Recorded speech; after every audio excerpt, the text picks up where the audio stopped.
Wild care conservation society Keshod તથા ભારત વિકાસ પરિષદ દ્વારા વિશ્વ ચકલી દિવસની ઉજવણી કરવામાં આવી। ચકલી આજે લુપ્ત થતી જાય છે ત્યારે ચકલી જેવા અનેક નાના જીવોના અસ્તિત્વને ટકાવી પર્યાવરણ બચાવવાની લોક જાગૃતિ લાવવા અને પર્યાવરણની સુરક્ષા માટે દર વર્ષે 20મી માર્ચને વિશ્વ ચકલી દિવસ તરીકે ઉજવવામાં આવે છે। 2010માં પક્ષી સંરક્ષણ સંસ્થા નેચર ફોરએવર દ્વારા વિશ્વ ચકલી દિવસની શરૂઆત કરવામાં આવી હતી।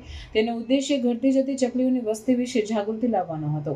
આ કાર્યક્રમ 50થી વધુ દેશોમાં ફેલાયો છે। આ મુહિમ અંતર્ગત આજે 23/3/2025ના રોજ ભારત વિકાસ પરિષદ અને વાઇલ્ડ કેર કન્ઝર્વેશન સોસાયટીના સંયુક્ત ઉપક્રમે કાર્યક્રમ યોજવામાં આવ્યો હતો। કાર્યક્રમની શરૂઆત નગરપાલિકા પ્રમુખ મેહુલ ગુંડલિયા તથા પ્રવીણભાઈ ભાલાર, ડીવાયએસપી બિપિનચંદ્ર ઠક્કર વગેરે દ્વારા દીપ પ્રાગટ્ય કરવામાં આવ્યું હતું। લગભગ 1000 જેટલા માળા, 450 જેટલા કુંડા અને 400 જેટલા બર્ડ ફીડરનું વિતરણ રાહત દરે કરી પર્યાવરણ બચાવવાનો ખૂબ સુંદર કાર્યક્રમનું આયોજન કરવામાં આવ્યું હતું। આ કાર્યક્રમના સહયોગી તરીકે ચાંદની ઓટોમોબાઈલ વાળા પિયુષભાઈ ગજેરા તેમજ ચુનીભાઈ ગજેરાનો ખૂબ સારો સહયોગ મળ્યો હતો।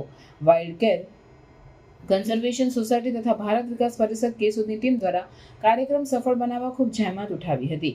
તેમજ વિતરણ સ્થળ તરીકે વૈભવ બુક સ્ટોર તેમજ પ્રજ્ઞેશભાઈ જોશીનો પણ આ સરાહનીય સહયોગ મળ્યો હતો। શહેરમાંથી અનેક પર્યાવરણ પ્રેમીઓ આ કાર્યાલયમાં ઉપસ્થિત રહ્યા હતા। સ્ટોરી રાવલિયા મધુ સાથે જગદીશ યાદવ, જૂનાગઢ।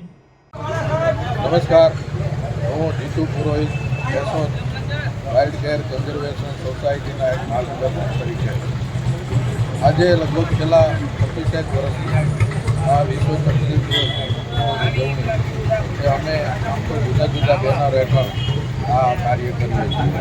બેનર બદલતા રહે પ્રવૃત્તિ એ કરી અને આ પ્રવૃત્તિ આવનારા સમયમાં અખંડ રીતે ચાલુ રહેવી જોઈએ એવી અમારી સંસ્થાની અને અમારી સૌની આ શુભેચ્છા છે। ભારત વિકાસ પરિષદ છેલ્લા કેટલાક વર્ષોથી અમારી સાથે સહયોગમાં જોડાય છે। ખાસ તો સહયોગ છે એ પબ્લિકનો છે કે અમારે જોતજોતામાં અમે જે કાંઈ ફર્નિચર કે માળાના મૂર્ખા મગાવીએ છીએ, પછી કુંડા મગાવીએ છીએ, આ બધું બહુ સરળતાથી લોકો લઈ જાય છે પોતાને ઘેરે, પોતાના આંગણામાં એ રાખી અને પર્યાવરણની જે સેવા કરે છે એ કાર્ય બહુ ઉમદા છે। અમે તો અહીંથી અમારું આ કામ કરીને 3 કલાકમાં પૂરું કરી દઈએ છીએ, પણ પછીની ફરજ છે પબ્લિકની છે, લોકોની છે અને એ જે રીતે આમાં સહયોગ આપે છે, ખાસ કરીને જે દાતાઓ અમારે આંગણી ફોટોવાળા જે જુનીભાઈ છે, એમના દીકરા પિયુષભાઈ છે, અને પણ અમને જે વર્ષોથી સહયોગ અહીંયા વૈભવ બુક સ્ટોર છે અહીંયા કાર્યક્રમ કરવા માટે સ્પર્ધાઓ થાય છે, આ બધાનો સહયોગ છે એ અમારી આ પ્રવૃત્તિને બળ પૂરું પાડે છે। અને આવનારા સમયમાં પણ એક હમણાં જ કીધું કે કલ ખેલ મેં હમ હો ન હો, ગર્દિશ મેં તારે રહેંગે સદા, આ પ્રવૃત્તિ હંમેશા ચાલુ રહેવી જોઈએ, હંમેશા અને બળ પૂરતું રહેવું જોઈએ।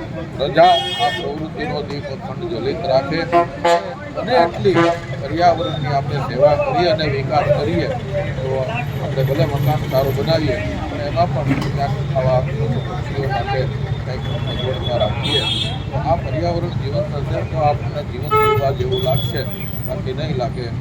સિમેન્ટના ઓલા જે માળખાઓ છે એમાં જીવન છે એ નિરસ બની જાય છે, પણ વનસ્પતિ અને પક્ષીઓ અને પર્યાવરણ આપણને જીવતા હોવાનો અહેસાસ કરાવે છે। એટલે ફરીને આ કાર્યમાં જે લોકો સહયોગ આપ્યો છે સૌનો આભાર માની નમસ્કાર અને બધાને શુભેચ્છા।